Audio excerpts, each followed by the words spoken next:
जिंदगी खेलती भी उसी के साथ है जो खिलाड़ी बेहतरीन होता है।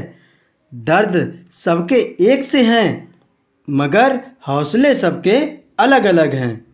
कोई हताश होके बिखर जाता है तो कोई संघर्ष करके निखर जाता है। नमस्कार साथियों, स्वागत है आपका अपने परिवार प्रकाश क्लासेस में। आज मैं आपके लिए हिंदी की क्लास लेकर आया हूं जो आगामी एग्जाम के लिए बहुत ही हेल्पफुल होगी। चलिए तो स्टार्ट करते हैं। पहला क्वेश्चन आपकी स्क्रीन पर। पहला क्वेश्चन समास से लिया गया है। प्रत्येक में कौन सा समास है? समास किसे कहते हैं साथियों? यानी शब्दों के दो या दो से अधिक शब्दों के मेल से जो एक शब्द बनता है उसी को तो हम समास कहते हैं। जैसे रसोई का घर, साथियों रसोई का घर, तो इसके लिए हम एक शब्द बनाएंगे। वो क्या बनाएंगे साथियों? रसोई घर, यानी रसोई घर। तो ये हमारा क्या हो जाता है? समास हो जाता है। ठीक है। समास कितने प्रकार के होते हैं? 6 प्रकार के समास होते हैं। पहला आपका अव्ययीभाव समास, अव्ययीभाव समास। दूसरा आपका तत्पुरुष समास। ठीक है साथियों। तीसरा आपका द्वंद्व समास। चौथा आपका द्विगु समास और पांचवा कर्मधार और छठा आता है बहुब्रीहि समास। कौन सा साथियों? बहुब्रीहि समास। अब सबको समझाता हूं। अव्ययीभाव समास किसे कहते हैं? अव्ययीभाव समास में क्या होता है साथियों कि पहला पद प्रधान और दूसरा पद गौण होता है। ठीक है साथियों। इसे पहचानने की ट्रिक, किसी भी शब्द में अगर उपसर्ग लगा हुआ है तो वह आपका अव्ययीभाव समास होगा। ठीक है साथियों। फिर दूसरा तत्पुरुष समास की बात करते हैं। तत्पुरुष समास में पहला पद गौण और दूसरा पद प्रधान होता है। तीसरे की हम बात करते हैं द्वंद्व समास। द्वंद्व समास में योजक चिन्ह लगा होता है। ठीक है साथियों, योजक चिन्ह लगा होता है और जो शब्द दिए होते हैं वो एक दूसरे के विपरीत होते हैं। द्विगु समास की बात करता हूं। द्विगु समास में क्या होता है साथियों कि पहला पद जो होता है वो प्रधान पद होता है, पहला पद जो होता है संख्यावाची होता है। जैसे त्रिभवन, तो तिर का मतलब 3 भवनों का समूह। अव्ययीभाव समास मैंने आपको बता दिया। कर्मधार समास क्या होता है? जिसमें किसी भी की विशेषता बताई जाए उसे हम कर्मधार समास कहते हैं। छठा आता है बहुब्रीहि समास, जिसमें किसी तीसरे शब्द की बात की जाए उसमें कर्मधार समास आता है। जैसे दशानन, 10 हैं जिसके आनंद यानी रावण। ठीक है साथियों, आशा करता हूँ समास समझ में आया होगा। फिलहाल प्रत्येक में किसी भी शब्द का समास निकालने के लिए उसे तोड़ लीजिए। ठीक है, तो ये हो जाएगा प्रति प्लस एक। ठीक है साथियों, तो प्रति क्या है हमारा? उपसर्ग लगा हुआ है और शब्द में पहले अगर उपसर्ग लगा है तो वो हमारा कौन सा समास हो जाएगा? अव्ययीभाव समास हो जाएगा। ठीक है साथियों। अगला क्वेश्चन, तिरंगा है, तिरंगा यानी 3 रंगों का समूह। तो हमारा क्या होगा? अभी मैंने बताया संख्यावाची है, संख्यावाची में द्विगु समास, लेकिन ऑप्शंस में द्विगु समास नहीं है तो हम क्या लगाएंगे? बहुब्रीहि समास लगाएंगे। ठीक है साथियों। अगला क्वेश्चन, कवि का स्त्रीलिंग रूप क्या होता है? देखिए, एक होता है स्त्रीलिंग और एक होता है पुरुषलिंग। पुरुषलिंग की मैं बात करता हूं। अगर किसी भी शब्द को बोलने पर मेल साउंड आए तो वह पुरुषलिंग होता है। अगर स्त्रीलिंग साउंड आए तो वह स्त्रीलिंग होता है। जैसे मैंने कहा अंधेरा हो गया तो पुरुषलिंग, रात हो गई तो स्त्रीलिंग। ठीक है साथियों। फिलहाल हमसे कवि का पूछा है तो कवयित्री आपसे ये भी जानना चाह रहा है कि कवयित्री कैसे लिखा जाता है, क्या ये से, क्या ये वाला, क्या ये, या इनमें से कोई नहीं। तो इस क्वेश्चन का राइट आंसर कवयित्री। ध्यान रखना साथियों, ये पूछा जाता है कि शुद्ध कौन सा लिखा हुआ है तो कवयित्री। कवि का स्त्रीलिंग कवयित्री होता है। अगला क्वेश्चन, सूर्य का स्त्रीलिंग क्या होगा? सूर्याणी, सूर्यी, सूरा या सूर्या। तो सूर्य का स्त्रीलिंग सूर्या होता है। ठीक है साथियों, अगला क्वेश्चन, पेड़ से फल गिरा, इस वाक्य में किस कारक की विभक्ति हुई है? क्या संबंध कारक, क्या अपादान कारक, क्या संप्रदान कारक या फिर अधिकरण कारक? मैं आपको बता दूं कि जो हमारे कारक हैं वो 8 प्रकार के होते हैं। नंबर 1, कर्ता ने, ठीक है साथियों, कर्म को करण से संबंध, अपादान, करण से संप्रदान, एक मिनट साथियों, क्या आएगा? कर्ता ने कर्म को करण से संप्रदान के लिए अपादान अलगाव के लिए, कर्ता ने कर्म को करण से संप्रदान के लिए अपादान से संबंध काकी के और अधिकरण में पर, ठीक है साथियों, अधिकरण में पर, और आपका संबंध क्या होता है साथियों? हे और अरे। ये 8 प्रकार के आपके कारक होते हैं। इनकी विभक्ति भी मैंने आपको बता दी, तो इससे आपको पता चल जाएगा इसमें कौन सा कारक है। यानी कि पेड़ से फल गिरा, यानी कहीं ना कहीं हमें क्या हुआ साथियों? अलगाव हुआ। यानी अलगाव जहाँ पे होता है वहाँ पे हमारा क्या होता है? अपादान कारक होता है। ठीक है साथियों, अगला क्वेश्चन, वह कुल्हाड़ी से वृक्ष काटता है, इस वाक्य में किस कारक की विभक्ति हुई है? हमें विभक्ति देखना है। से किसकी मैंने बताई साथियों? अपादान। कर्ता ने कर्म को करण से, यानी कि कुल्हाड़ी से। कुल्हाड़ी हमारा क्या है? साधन। जहाँ कोई भी वस्तु अगर साधन के रूप में यूज हो तो वहाँ भी हमारा कौन सा कारक होता है? करण कारक होता है। ठीक है साथियों, आशा करता हूँ समझ में आ रहा होगा। अगला क्वेश्चन, माँ ने बच्चे को सुलाया, इस वाक्य में को किस कारक की विभक्ति है? अभी मैंने बताया कर्ता ने कर्म को करण से अपादान के लिए संबंध का की के, यानी का की के को, तो किसमें आया साथियों? यानी संप्रदान। कर्म, करण, सुलाया, यानी तो सुलाया गया, कर्म किया गया ना साथियों। तो कर्ता ने कर्म को तो को विभक्ति कर्म में आ रही है, तो इसका मतलब राइट आंसर हमारा कर्म हो जाएगा। अगला क्वेश्चन, अध्यापक शब्द का स्त्रीलिंग रूप क्या होगा? अध्यापिका, अध्यापिकी, अध्यापका या अध्यापिकी? बताइए साथियों, कैसे लिखा जाता है अध्यापिका? वेरी गुड, 8 नंबर का ए आंसर करेक्ट हो जाएगा। अगला क्वेश्चन, नायक शब्द का स्त्रीलिंग रूप क्या होता है? जैसे मैंने कहा पवन, तो पवन, फिलहाल हमसे नायक शब्द का स्त्रीलिंग रूप पूछा है, तो नायिका, नायिका ये वाला या नायिका ये वाला? तो नायिका कैसे लिखा जाएगा? कमेंट कीजिए साथियों। 9 नंबर का नायिका, यानी नायिका ऐसे लिखा जाता है। ठीक है साथियों, ये हमारा कहाँ है? सी में करेक्ट आंसर हो जाएगा। अगला क्वेश्चन, महाशय शब्द का स्त्रीलिंग रूप क्या होगा? महासिनी, महाशयी, महास्या या महास्यी? तो महाशय का स्त्रीलिंग रूप क्या होगा साथियों? महास्या होगा, यानी 10 नंबर का राइट आंसर सी हो जाएगा। अगला क्वेश्चन, नेता शब्द का स्त्रीलिंग रूप क्या होगा? क्या नेत्री, क्या नेतिन या नेत्र या नेताजी? तो नेता का स्त्रीलिंग रूप बताइए साथियों, कमेंट कीजिए, यानी नेत्री हो जाएगा।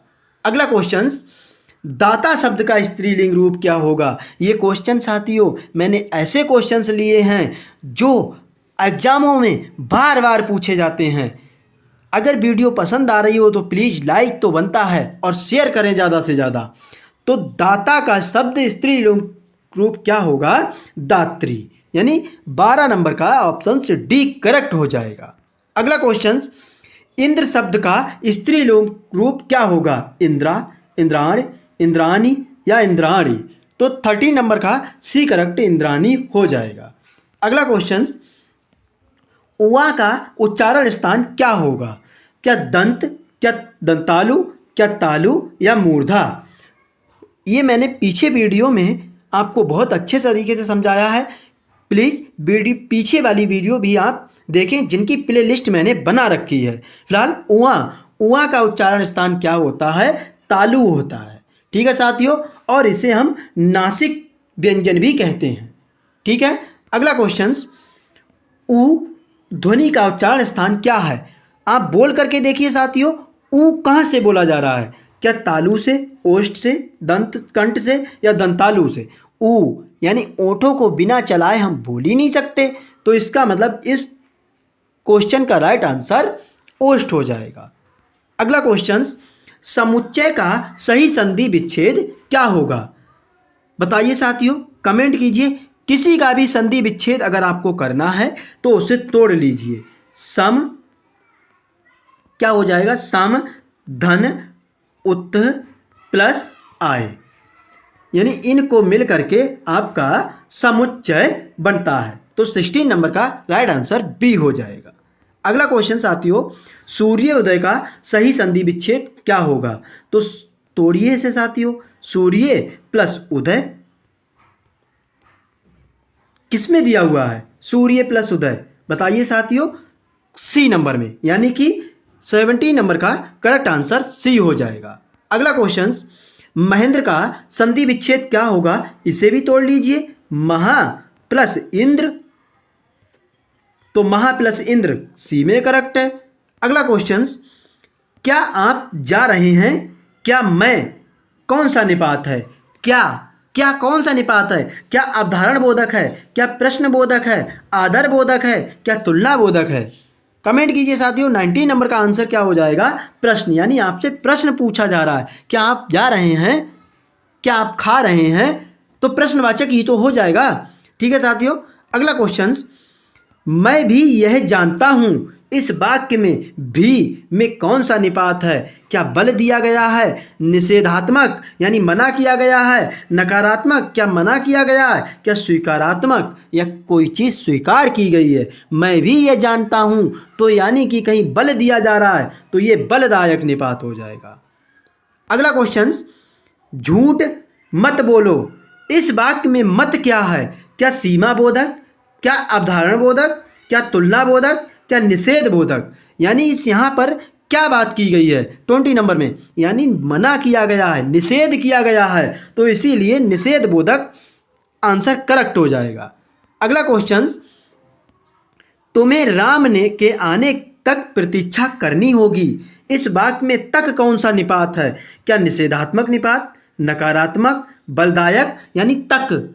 यार कहीं ना कहीं तो बल दिया जा रहा है ना साथियों, तो इसीलिए इस क्वेश्चन का राइट आंसर बलदायक निपात करेक्ट हो जाएगा। ठीक है सर, अगला क्वेश्चन, पशु पक्षी ही अपना हित समझते हैं, इस वाक्य में कौन सा निपात है? क्या आदर बोधक, क्या बलदायक, अवधारण बोधक या तुलना बोधक? कमेंट कीजिए। 23 का राइट आंसर बलदायक हो जाएगा। अगला क्वेश्चन, काश आज वर्षा होती, इस वाक्य में काश कौन सा निपात है? क्या आदर बोधक, क्या सीमा बोधक, क्या विस्मयादि बोधक या अवधारण बोधक? काश यानी ये विस्मयादि बोधक चिन्ह लगा हुआ है, तो इसका मतलब विस्मयादि बोधक ही तो आंसर करेक्ट हो जाएगा।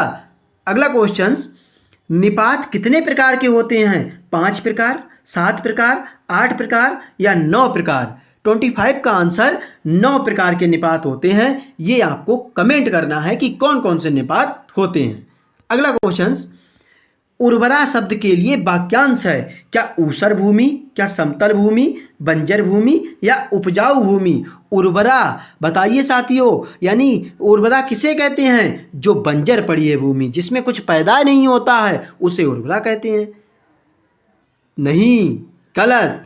उर्वरा किसे कहते हैं? जो यानी कि फसलों को पैदा करती है, अच्छी पैदावार देती है, उसी को तो हम उर्वरा से कहते हैं। तो इसका मतलब उपजाऊ भूमि हो इस क्वेश्चन का राइट आंसर हो जाएगा। अगला क्वेश्चन, व्याकरण जानने वाला वाक्य के लिए एक शब्द क्या होगा, यानी कि व्याकरण विशेषज्ञ होगा, व्याकरण पंडित, या व्याकरण, या व्याकरण ज्ञाता। जो व्याकरण को जानता है उसे हम क्या कहते हैं, एक शब्द बताना है आपको साथियों। वेरी गुड, क्या हो जाएगा 27 का व्याकरण। ठीक है साथियों, अगला क्वेश्चन, गाल बजाना का अर्थ है पिटाई करना, गाली देना, डींग हाँकना, या क्रोधित होना। तो 28 का आंसर हो जाएगा डींग हाँकना, यानी वो बहुत गाल बजाता है, डींग हाँक रहा है। ठीक है, अगला क्वेश्चन, अगर मगर करना का अर्थ है कपट करना, बहाने बनाना, इधर की बात उधर करना, व्यर्थ समय गवाना। अगर मगर करना का मतलब क्या होता है कि बहाने बनाना। अगला क्वेश्चन, शुद्ध शब्द कौन सा है, सच्चिदानंद, सच्चिदानंद, सच्चिदानंद, या सच्चिदानंद। बताइए साथियों, आपने भी सच्चिदानंद लिखा होगा, तो कैसे लिखा था आपने, आज जान जाइए सच्चिदानंद कैसे लिखा जाता है। तो सच्चिदानंद वी नंबर में करेक्ट लिखा हुआ है। अगला क्वेश्चन, शुद्ध वर्तनी वाला शब्द कौन सा है, सुसप्ति, सुसप्ति ये लिखा जाता है, सुसप्ति ऐसे लिखा जाता है, या सुसुप्ति ऐसे लिखा जाता है। तो 31 का आंसर क्या हो जाएगा, सुसुप्ति आपका ऐसे लिखा जाता है, यानी ये वाला सा बनता है और आधा पा बनता है। ठीक है साथियों, तो ये हमारा सी नंबर में करेक्ट आंसर हो जाएगा। अगला क्वेश्चन, सही वर्तनी छांटिए, ज्योत्सना ऐसे लिखा जाता है, ज्योत्सना कैसे लिखा जाता है, क्या ऐसे, क्या ऐसे, कमेंट कीजिए। आपने तो कई बार लिखा होगा, अरे हर बार गलत लिखा होगा, लेकिन आज से गलतियां नहीं होनी चाहिए। तो ज्योत्सना बी में करेक्ट लिखा हुआ है। ठीक है साथियों, 32 का राइट आंसर बी हो जाएगा। अगला क्वेश्चन, शुद्ध वाक्य शब्द कौन सा है, संपूर्ण ऐसे लिखा जाता है, ऐसे, या ऐसे, या फिर ऐसे। अब हमसे संपूर्ण पूछा है, तो संपूर्ण कैसे लिखा जाता है, यानी सी नंबर में सही से लिखा हुआ है। ठीक है साथियों, अगला क्वेश्चन, दयानंद में प्रयुक्त संधि का नाम क्या होगा, गुण संधि, व्यंजन संधि, दीर्घ संधि। यानी दो अक्षरों के मेल से जो विकार होता है उसी को तो हम साथियों संधि कहते हैं। फिलहाल दयानंद की हमसे बात की गई है, तो दयानंद में संधि कौन सी होगी, दीर्घ संधि, यानी बीच वाले शब्द पर बड़ा डंडा, बड़ी मात्रा दिखे तो वहाँ दीर्घ संधि लगाइए।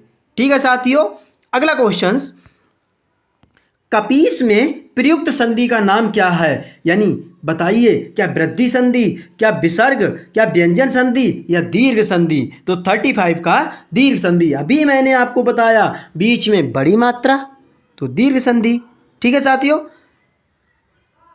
अगला क्वेश्चन, सदैव में प्रयुक्त संधि का नाम क्या होगा, अब आपको बताना है। सदैव, देखिए साथियों, ये डंडा लगा, इसके ऊपर एक मात्रा, तो गुण संधि।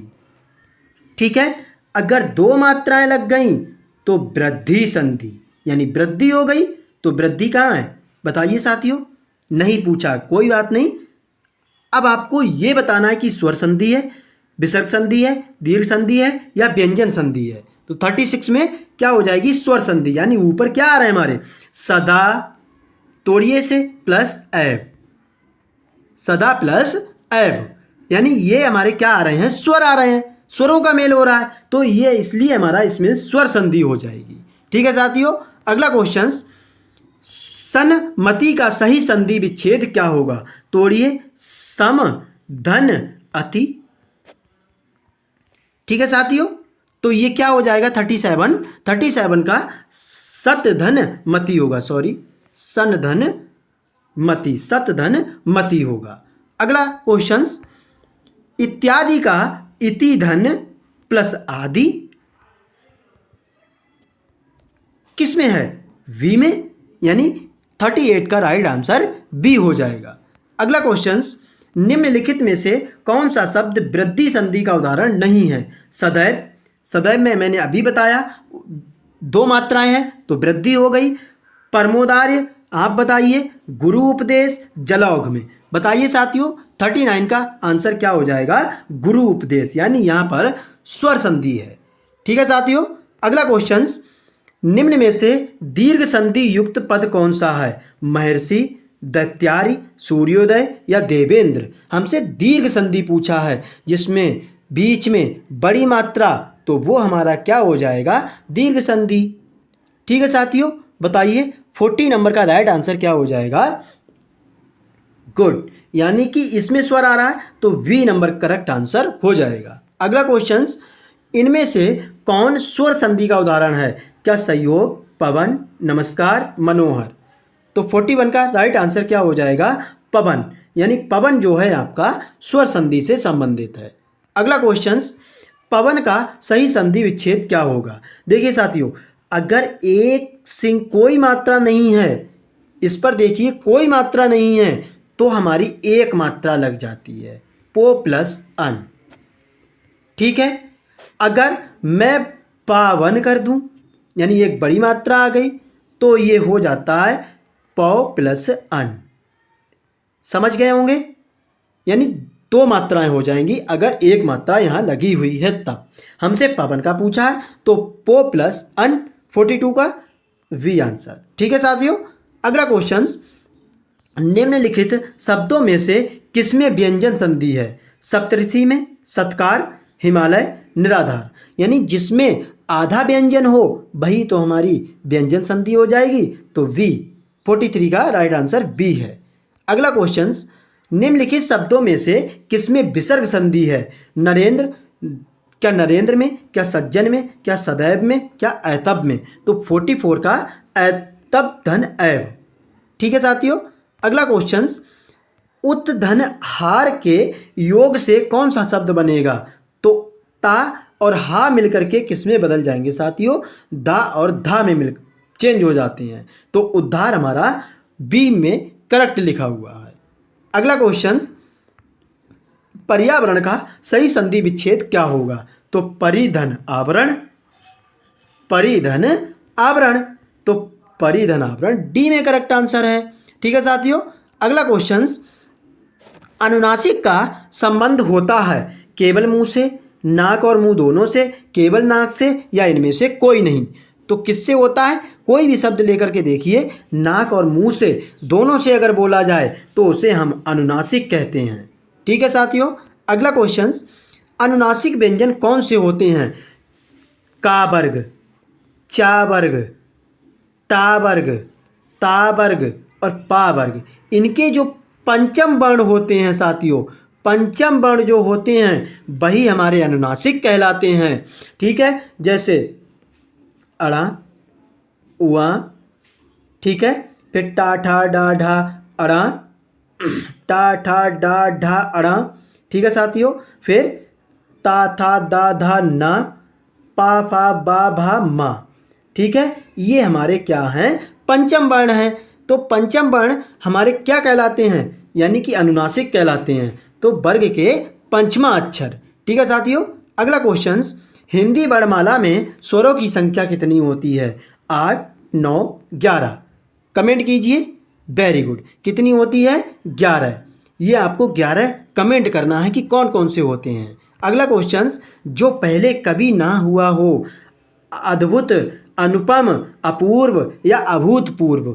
50 नंबर का अभूतपूर्व राइट आंसर हो जाएगा। ठीक है साथियों, वीडियो अगर पसंद आई हो तो लाइक करें, चैनल को सब्सक्राइब कर लें। मैं आपके लिए हर एग्ज़ाम की फ्री में तैयारी कराऊंगा, जी जान से लगकर। बस आप लोग मेरा साथ देते रहिए। जय हिंद साथियों।